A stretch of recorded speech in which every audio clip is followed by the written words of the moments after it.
Ang kwentong ito ay hango sa totoong buhay. Karanasan ito ni Edilio. Taong 1977, Bambang, Maynila.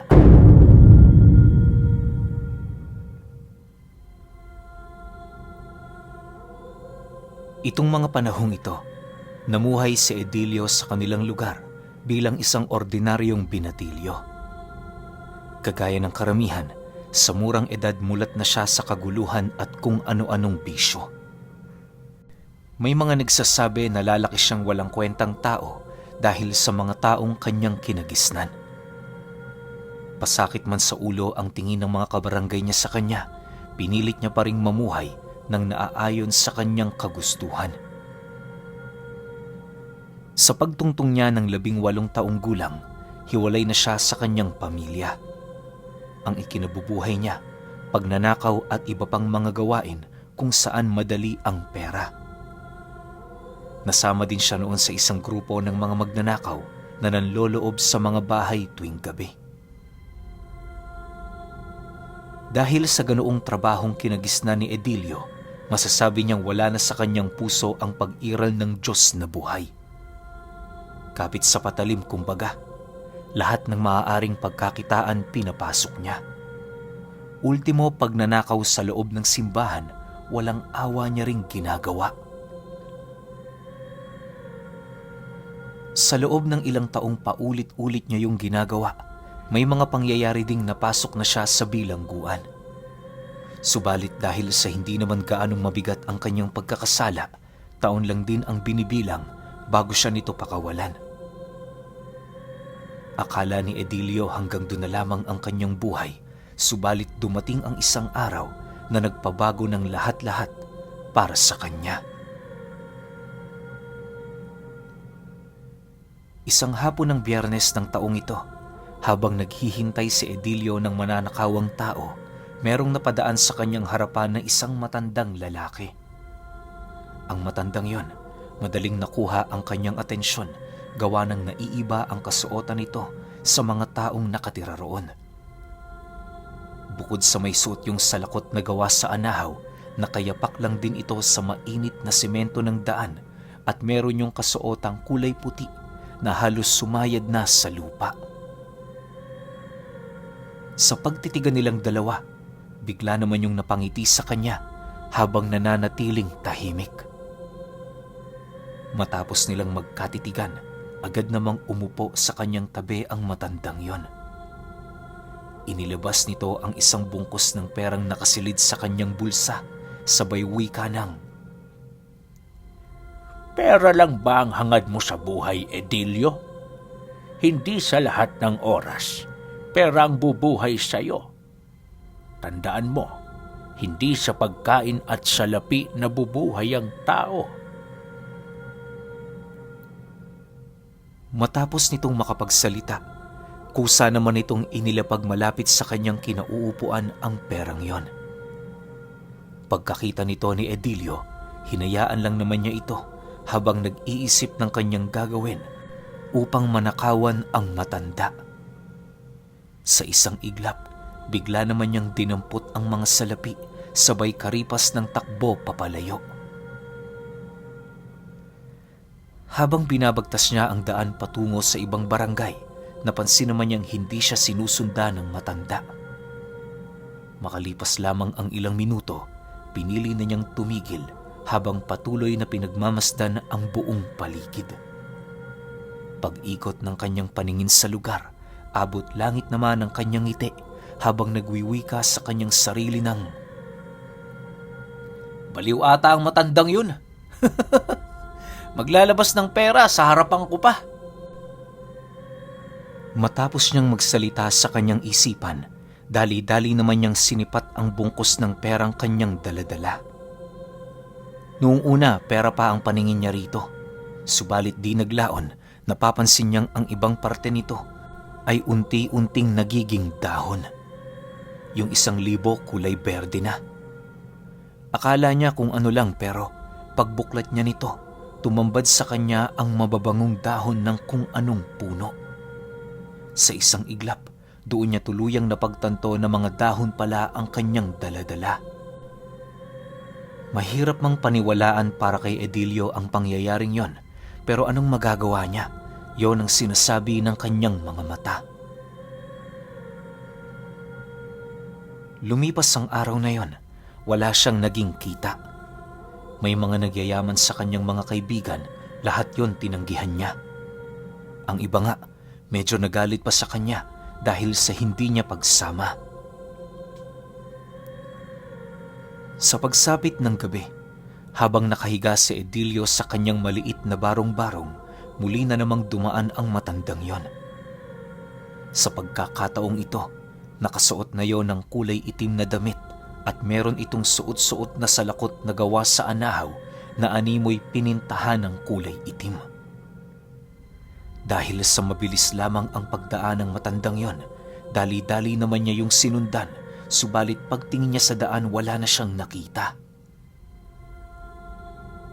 Sa pagpapatuloy ng ganoong pangyayari sa kanya, halos wala na siyang oras sa pagnanakaw. Palagi na lamang siyang tuliro at hindi mapakali, gawa ng kahit saan mang dako siya tumingin, nasisipat niya ang matandang yon. Isinoli naman niya ang mga ninakaw niya na dahon pero hindi ito sapat para magawa siyang lubayan ng nilalang.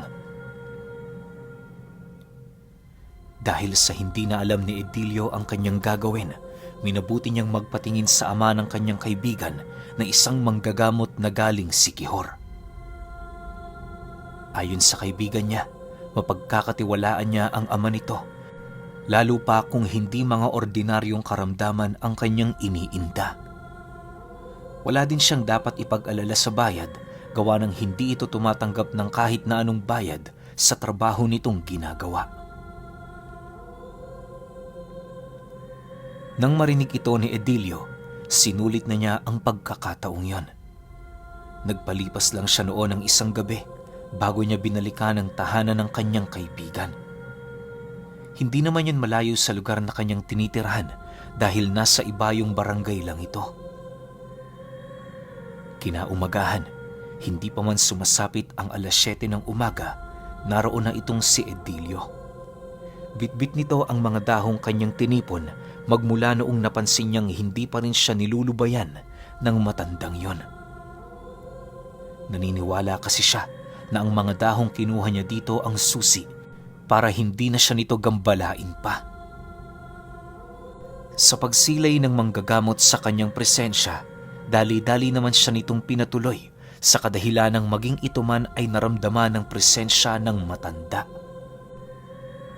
Habang tinitingnan siya ng ama ng kanyang kaibigan, wala itong ibang inilahad sa kanya kundi ang tungkol sa isang nilalang na nagawa niyang magambala. Ayon sa manggagamot na kung hindi siya nagkakamali, isa yung nilalang na kumakain ng pisikal na katawan ng tao para makabalik sa mundo ng mga buhay. Kasalungat ng mga aswang, marami itong kahilingang tinutupad bago niya tuluyang magambala ang kanyang biktima. Unang-una, kinakailangan nitong makahanap ng isang taong puspos ng kasamaan, gawa ng yon ang pinakamadali niyang mapasok at maapektuhan ng kanyang presensya. Pangalawa, kailangan niyang magkaroon ng sapat na panghahawakan para mabiktima ang taong yon. Sa oras na makuha na niya ang dalawang yan, doon na siya dahan-dahang gagawa ng hakbang. Karamihan sa mga binibiktima nito, hindi naglalaon humahantong sa kani-kanilang sariling kamatayan. Ang iba nagbibigti, nilalaslas ang sarili o hindi naman kaya'y nakikipaglaban ng patayan sa mga otoridad. Pakiramdaman mo ang bahay kong ito, Edilio. Nasisiguro ko sa iyo na ngayon mismo naririto ang nilalang na yan. Walang makakapigil sa kanya. Isa siyang espiritu. Lahat ng bagay magagawa niya. Wika ng manggagamot. Dahil sa sinabi nito, hindi naman niya maiwasang matakot. Ang kanyang unang naging reaksyon sa mga pahayag nito ay ang makipagtalo sa kadahilanang hindi talaga siya naniniwala sa mga ganoong bagay. Subalit makalipas lamang ang ilang minuto, laking gulat na lamang niya nang makarinig siya ng malalim na paghinga sa kanyang likod. Pagsilay niya roon, tumambad sa kanya ang matandang may suot na salakot, nanlilisik ang mga mata habang patuloy na naglalaway. Kitang-kita niyang pinagtatawanan siya nito na para bang merong nakakatawa sa kanyang ginagawa. Akala ko ba, Edilio, hindi ka naniniwala sa mga yan? Hayaan mo na ang matandang yan. Huwag mong paniwalaan ang lahat ng kanyang sinasabi. Tayo na. Umuwi na tayo. Wika ng matanda. Matapos niyang marinig ang sinabi nito, pakiramdam niya mababaliw na siya. Dahil sa kaharap niya ang ama ng kaibigan niya, ginawa niya ang lahat para ikubli ang takot sa kanyang pagmumuka. Akala niya magagawa niya ito, pero sa pagsilay ng manggagamot sa kanya, agad naman itong inilahad ang takot sa kanyang katauhan. Ayon dito, wala siyang kayang itago noong mga oras na yon dahil mismo ang katawan niya ang nagsasabi ukol sa mga kakaibang bagay na nangyayari sa kanyang buhay. Dagdag pa ng manggagamot na kapag hindi naniwala si Edilio sa pag-iral ng nilalang na yon at sa Diyos na buhay, hindi malabong parehas lang siya ng sasapitin ng mga tao na una nang napaslang ng mga nilalang na yon. Dahil sa wala siyang pagpipilian, nagpasya siyang sundin ng lahat ng inilahad ng ama ng kanyang kaibigan. Matapos naman itong marinig ng albularyo at ng kaibigan niyang dahan-dahan ang nagbabago, doon na nito inilahad sa kanya ang mga bagay na kinakailangan niyang gawin. Pasalamat nga ako sa anak kong ito dahil magmula nang dumating ako rito, sumunod siya sa aking mga payo. Kung nagkataong nagmatigas siya, baka ganyan din ang sinapit niya. Wika ng albularyo. Dagdag pa nito na ang mga nilalang na kasalukuyang nagpaparamdam sa kanya, walang nakakaalam kung saan yun unang nag-umpisa. Karamihan sa mga albularyong nagtatangan ng malalim na lihim na karunungan ay alam na ang tungkol sa nilalang na yon dahil sa marami itong anyong ginagamit para mapasok ang kanyang biktima. Alam niyo ba, isa sa alipin ng matandang yon ang batibat na pumapatay sa taong natutulog. Ang iba pa sa mga alaga nito ay ang mga itim na engkanto at mga tikbalang na umaalipin din ng tao. Naniniwala din ang albularyong yon, hindi malayo na kamag-anak ng aswang ang nilalang na kasalukuyan sa kanyang gumagambala. Ayon pa dito na, kung nagkataong hindi pa siya nakalipat ng Maynila, baka matagpo ang patay na lamang itong si Edilio sa mga susunod na linggo o anumang araw makalipas ang araw na yon. Sa pagpapatuloy ng kanilang pag-uusap, doon niya napag-alaman ang tungkol sa mga bagay na kinakailangan niyang gawin. Simple lang ang ibinigay na hakbang sa kanya ng albularyo at yun ay magdasal at maniwala sa Panginoon. Pagsisihan niya ang lahat ng kanyang kasalanan para maisuko ang kanyang sarili ng lubusan sa Diyos na naglikha ng sanlibutan.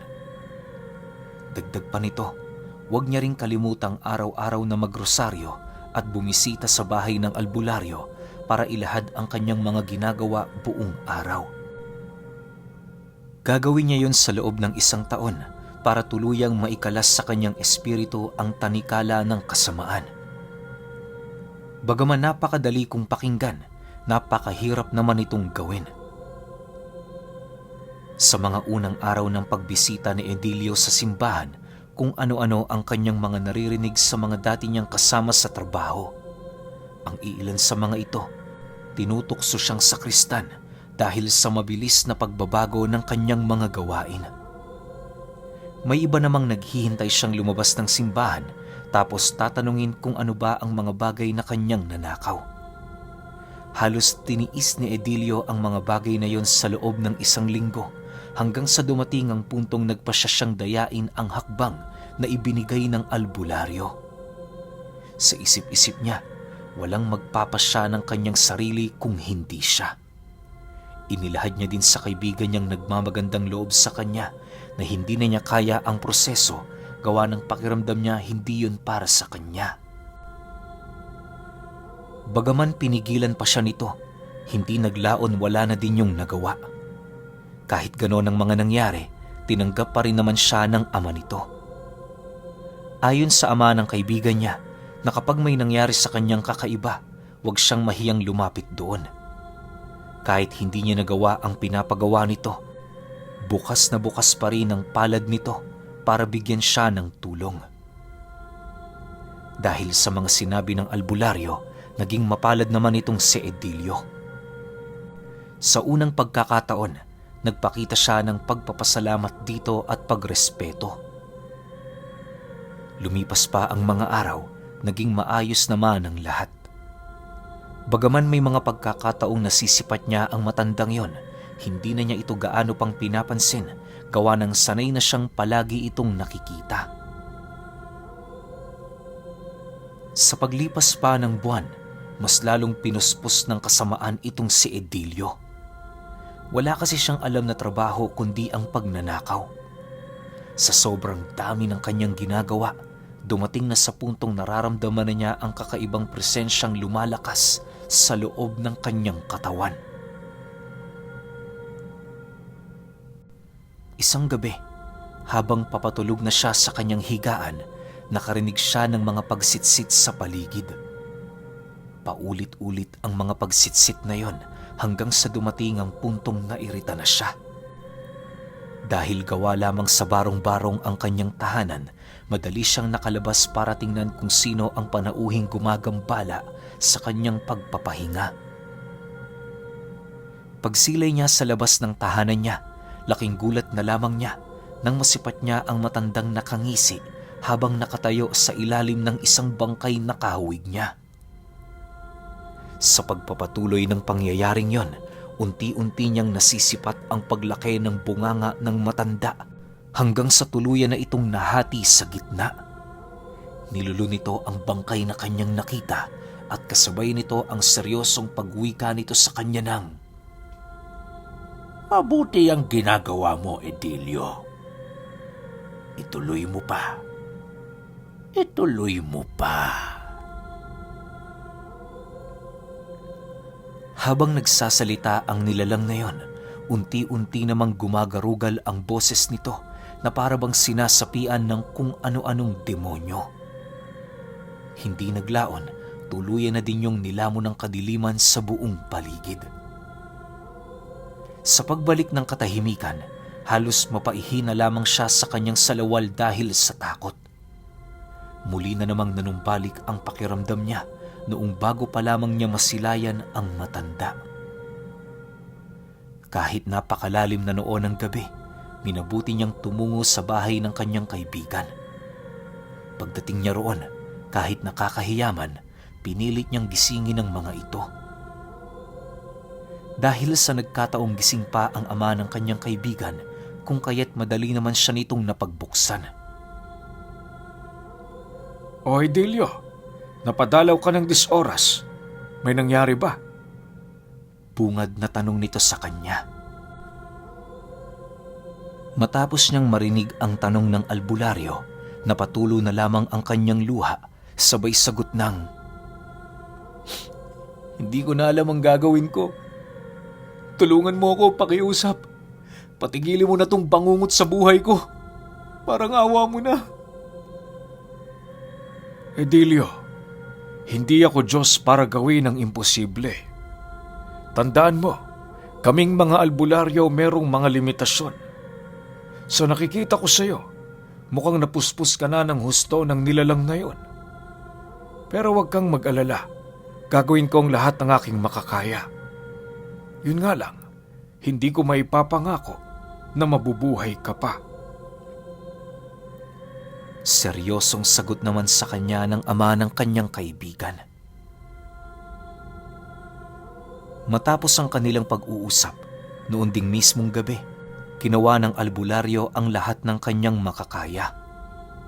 Kung ano-anong usal, talandro, agimat ang ipinatong nito sa katawan niya para lamang puwersahang maitaboy ang nilalang na yon. Habang patuloy na tumatagal ang kanilang gamutan, rinig naman ni Edilio ang paglakas ng mga usal ng albularyo. Bagaman nakapikit siya, nasisiguro niyang para yung nakikipaglaban sa mga nilalang na hindi nito nasisilayan. Sa loob ng humigit 1 oras, halos mamaos na ang albularyong yon, kakabigkas ng mga lihim na karunungan. Matapos nitong masagad ang kanyang nalalamang mga usal, doon na ito dahan-dahang tumahimik. Sa pagtungtong ng hating gabi, tila bang nakaramdam si Edilio sa kanyang paanan ng animoy mga kamay na gumagapang. Pagmulat ng kanyang mga mata, panay naman ang pagpupumiglas niya, habang patuloy na pinagmamasdan ang albularyong mahigpit na nakahawak sa libreta.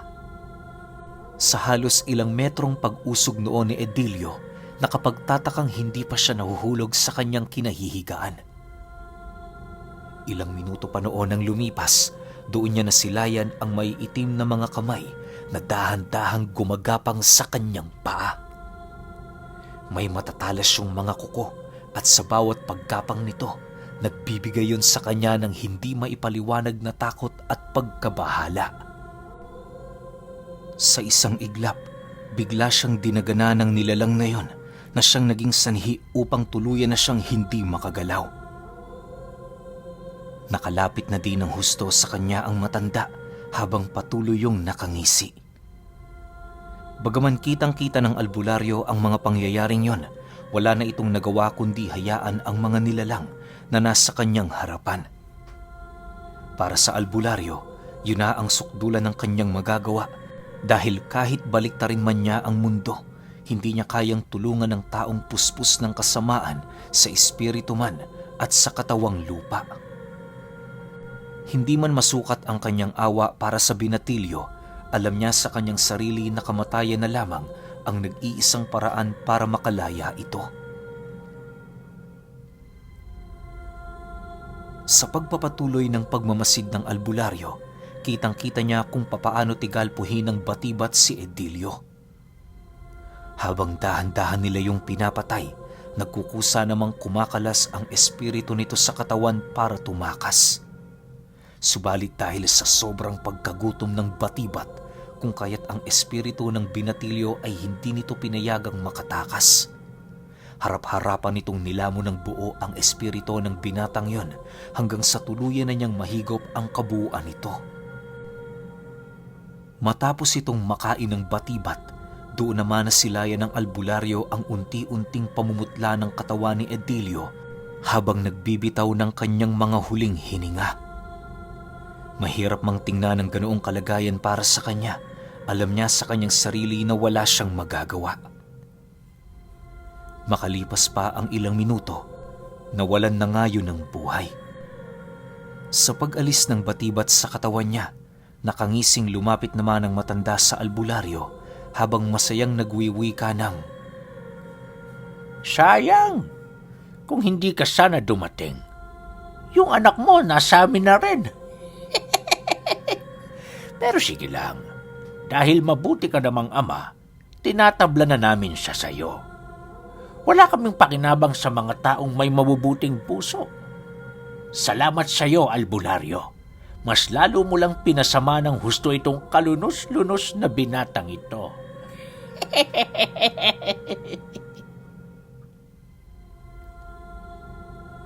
Matapos nitong makapagsalita, agad naman yung nilamon ng kadiliman. Ang albularyo noon na natiling tulala sa kabila ng mga bagay na kanyang nasilayan. Pagsilay niya sa katawan ng binatilyo, napansin niya yung unti-unting ngumanganga habang nananatiling tulala.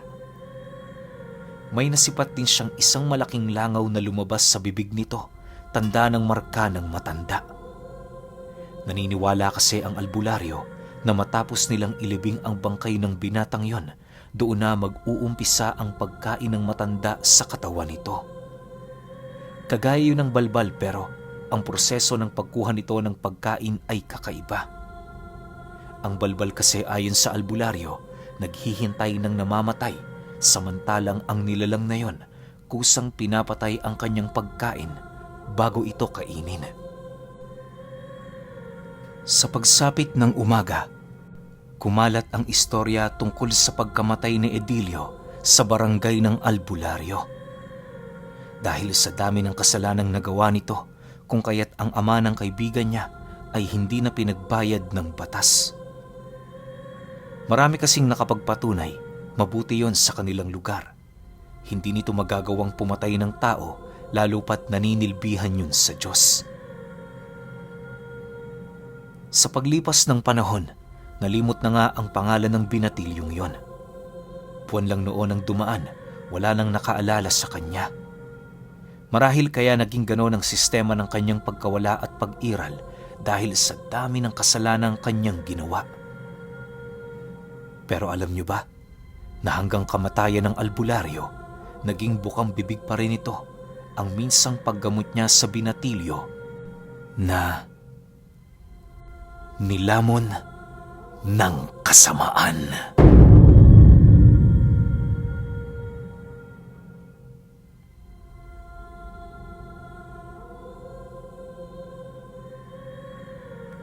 Okay, opinyon ko sa kwento.